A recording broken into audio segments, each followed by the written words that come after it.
Voilà, Mathieu Lanvin et Jean-Philippe Richard nous ont rejoints pour cette deuxième et dernière partie d'émission. Messieurs, bonsoir. Bonsoir. Merci d'être parmi nous. Mathieu Lanvin, vous êtes trésorier adjoint de l'association Place au Jeu. On va revenir un petit peu sur cette association. Pour ceux qui ne la connaissent pas, je vous laisse nous la présenter.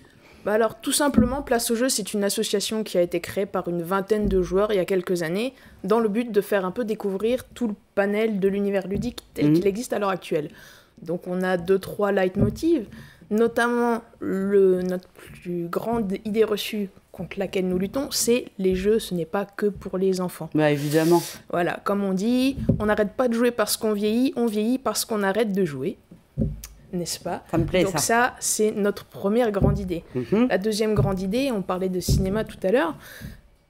Dans le cinéma, on a des Hitchcock, des choses comme ça. Dans nous, notre Hitchcock, c'est un peu le Monopoly, le Scrabble, ce que tout le monde connaît, mais les jeux à l'heure actuelle, ce n'est plus ça. Alors, ce sont des ancêtres, on ne les renie pas. Non, mais il y a autre chose. On chose. s'en est inspiré, mais il y a énormément de nouveautés qui sortent chaque année avec plein d'inventivité et vraiment de la création très originale au niveau des mécanismes de jeu. Et c'est dommage de garder cette idée que les jeux de société, c'est le Monopoly, la bonne paye, le Scrabble et ces choses comme ça. Alors justement, parmi toute la diversité de jeux et le nombre de jeux qui sortent en permanence, comment vous faites votre sélection? Quels sont vos critères? Qu'est-ce qui vous donne envie de proposer ce jeu-là plutôt qu'un autre? Alors nous, dans le cadre de notre association, on va être amené à rencontrer différents publics, mais souvent un public familial ou des publics, des jeunes adultes en règle générale. Et donc on va chercher vraiment des jeux qui sont assez simples à expliquer, qui donnent envie de jouer, parce que notre but c'est de faire découvrir les jeux, donc on va pas partir sur des choses trop rébarbatives.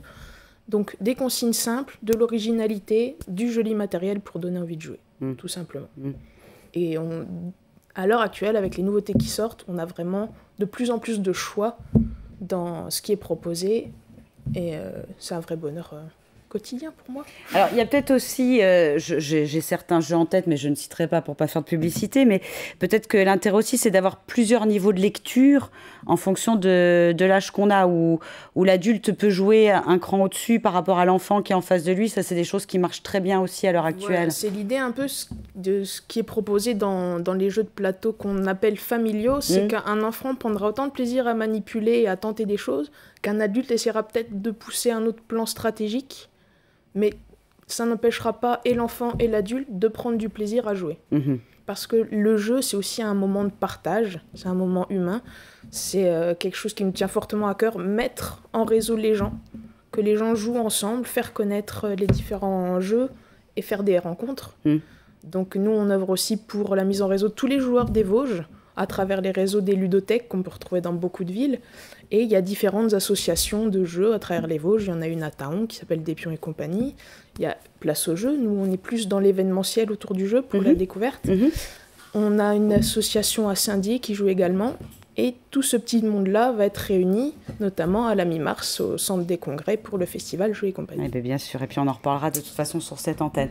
Voilà. Alors, très rapidement, parce que je vous l'avais dit, le temps passe très vite sur ce plateau, mais vous nous avez apporté plusieurs jeux, juste peut-être quelques tendances.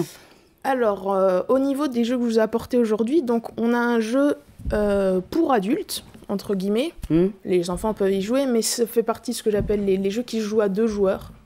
Donc, on pense notamment aux jeunes couples. Il y a énormément de jeux à l'heure actuelle qui sortent pour 2 joueurs. Donc, c'est un jeu abstrait qui s'appelle Quarto. Désolée si je fais de la pub, mais j'aime bien nommer les choses. Là, il faut nommer. Là, il n'y a pas le choix. Là. Donc, c'est un jeu abstrait qui ressemble à un puissance 4, entre guillemets, où il s'agit de faire une ligne de 4 pions. Mais chaque pion a plusieurs caractéristiques. Il va être grand, petit, rond, foncé ou clair, ou creux. Et il va falloir jouer sur une de ces 4 caractéristiques pour aligner les pions. D'accord.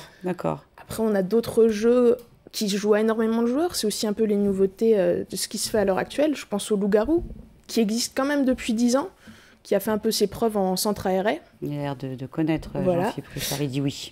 Oui, il y a beaucoup de jeux qu'on utilise dans le monde de l'éducation. C'est vrai, pour justement, ça aide à faire passer quelques messages. Ouais, avec des travailler sur l'attitude et la réflexion des enfants. D'accord, d'accord.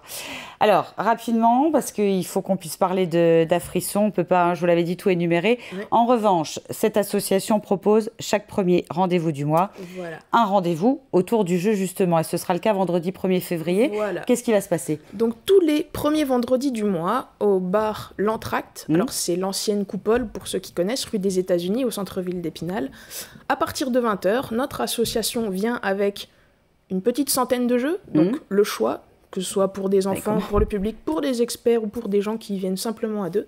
Donc un énorme panel de jeux, accès libre, gratuit, et jusqu'au bout de la nuit pour les plus motivés. Et puis vous êtes là un peu en appui pour aider. Voilà, on a une équipe en général une dizaine de joueurs animateurs qui sont là pour expliquer les règles. Donc il n'y a plus qu'à mettre les pieds sous la table, commander une boisson pour ceux qui veulent et prendre du plaisir à jouer. D'accord, chaque premier rendez-vous du mois. Vendredi du mois. Rendez-vous tous les premiers vendredis. Voilà, exactement. Et le premier, ce sera le 1er février. Voilà, justement. Le 1er février à 20h. D'accord, merci beaucoup Mathilde.